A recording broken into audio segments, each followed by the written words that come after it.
gente pensa que zebuzeiro nasce feito, na forma da família ou da história, mas isso não é verdade. O zebu, às vezes, é um acidente que depois apaixona e cativa. A frase mencionada é de um grande criador de zebu, o boi de cupim tratado com honrarias em seu país de origem, a Índia. O boi de cupim, que hoje corre solto pelas pastagens do Brasil. Gado de boa índole, gado produtivo. Os primeiros plantéis que dariam origem ao zebu puro desembarcaram no país na segunda metade do século XIX, na então província do Rio de Janeiro.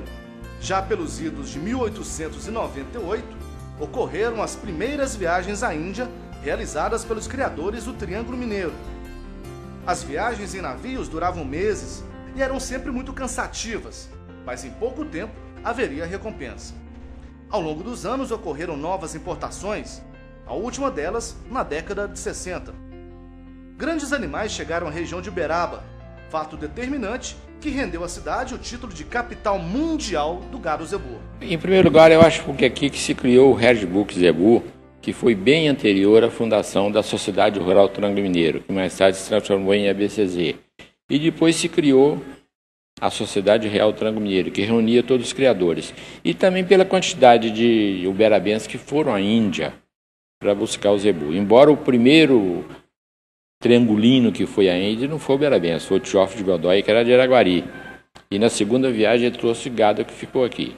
E também eu acho que é o empenho que teve alguns criadores, como o Antônio Borges de Araújo, que era o pai do Zé Caetano Borges, os irmãos dele, que tiveram aquele feeling de olhar o zebu e compreender que aquele boi podia ser útil ao melhoramento do gado existente aqui.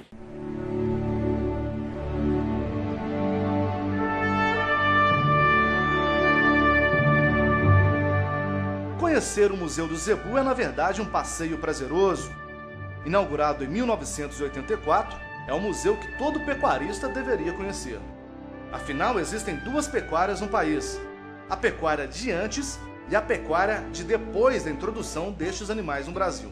Além de muitos documentos e registros históricos, muita cultura que envolve o zebu. Pelas salas, a possibilidade de conhecer reprodutores importantes e que marcaram época. Imaginem só, antigamente selecionava-se um animal pelo tamanho da orelha. Quanto maior, melhor. O orelhômetro mensurou muito gado de qualidade da raça do Brasil. Já esta foto é um marco para a raça Guzerá. É um lote de matrizes exportado para o Peru. Animais que pertenciam às organizações Mário Franco. Nesta outra sala, uma menção mais do que especial para os mascates, os marqueteiros do zebu.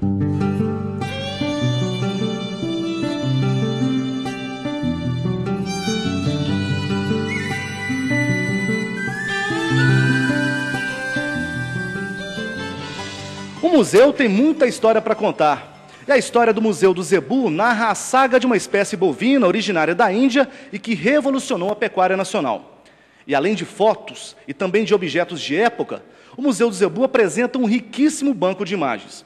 Por exemplo, essas imagens mostram o desembarque de animais das raças Gir, Tabapuã, Indu-Brasil e Guzerá, em meados da década de 60, em Sergipe, no Nordeste brasileiro. Eu acho que o museu faz parte de história. E uma das obrigações do Museu do Zebu é nós resgatarmos essa história do zebu, história de formação disso, que eu acho isso fantástico. Então, o meu empenho todo agora é resgatar isso, esses documentos antigos, a história desses pioneiros, que agora você imagina, só um sujeito igual o Tioff de Godoy. O sujeito nasceu, morava na fazendeira de Araguari, devia ter pouca instrução. Esse insano, esse louco, vai para a Índia, sozinho, sem saber, não falava nada daquelas línguas de lá, e vai comprar gado. Uma dificuldade tremenda de alugar navios, fretar navio para trazer esses animais. Esse pessoal é incrível, o que esse pessoal fez. E depois essa sucessão de gente que foi à Índia, muita gente mal falava o português. A minha ideia é transformar isso aqui numa fonte de pesquisa para historiadores, para alunos de zootecnia, alunos de veterinário, se ele quiser estudar como também criadores, quiser estudar a história do zebu, nós temos um repositório de material para esses estudos, né? Então, todo o meu empenho aqui vai ser isso, é resgatar a memória do zebu.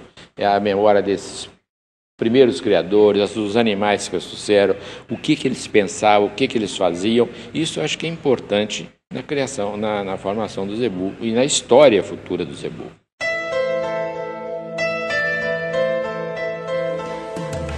O zebu é hoje uma realidade cada vez mais constante em todo o país. E por onde quer que se vá, por onde quer que se ande, surge sempre um imponente animal. E nas voltas que o mundo dá, acontecem coisas que podem e devem ser contadas. Umas viram histórias de criador e outras entram para a história. A história de um museu, o Museu do Zebu.